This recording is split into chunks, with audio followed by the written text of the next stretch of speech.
Right now it just seems like we are going to be doing this alone. It's definitely a very disappointing time and a very scary time to have to give birth.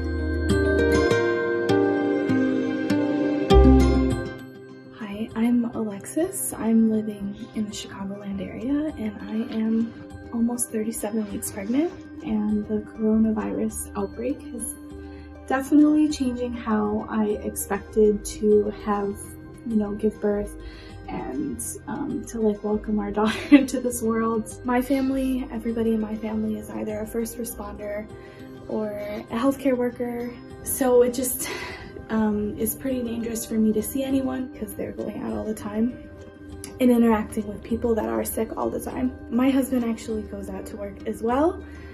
Weeks at a time we have spent living in different parts of the house because he's really afraid to get me sick, even though we're living together, and trying to, prepare our baby's room and make sure we have everything. My hospital appointments have been very different as well. You're no longer allowed to bring any kind of guests to your appointments with you. But the first week, nobody called us to tell us that. And they wouldn't let Ihan come in. They made him wait in the car. And that was pretty upsetting because we hadn't had an ultrasound in a while, and I've had a really difficult pregnancy, and it's always really comforting when we get to see that she's okay because I've been so sick. So he was really looking forward to that. So he no longer can come with me, which doesn't sound like a big deal, but when you're giving blood or getting a test done,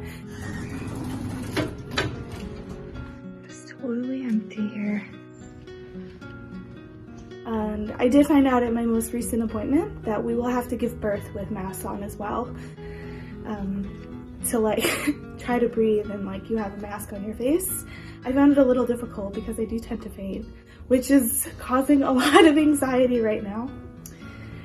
So far, we are allowed to bring one guest with us to the delivery room. Of course, that could change, and you could have to do it all alone. We are packing my hospital bag this week, and we're also going to pack my husband's.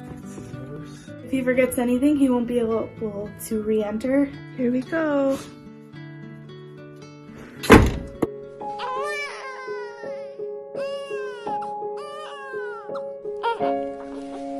So we're back home from the hospital. It was definitely different than I had expected the past couple months. We were escorted upstairs after we had our temperature checked. We had to stay in the room until I got tested for COVID. Once it was negative, it was actually a lot easier, but we weren't allowed to leave the room the whole time. And I had an emergency C-section, so that was a bit difficult. My mom works in the same hospital, and she couldn't come, and I just really, really wanted her to be there. She met her granddaughter in the parking lot when I got discharged. But we're home now, and also everything is a little different than we thought. We can't really have guests over. It's dangerous for the baby. It's a very hard time you're having here. His mom can't come? Yeah, my mom can't come. She was supposed to be here. Help us get ready.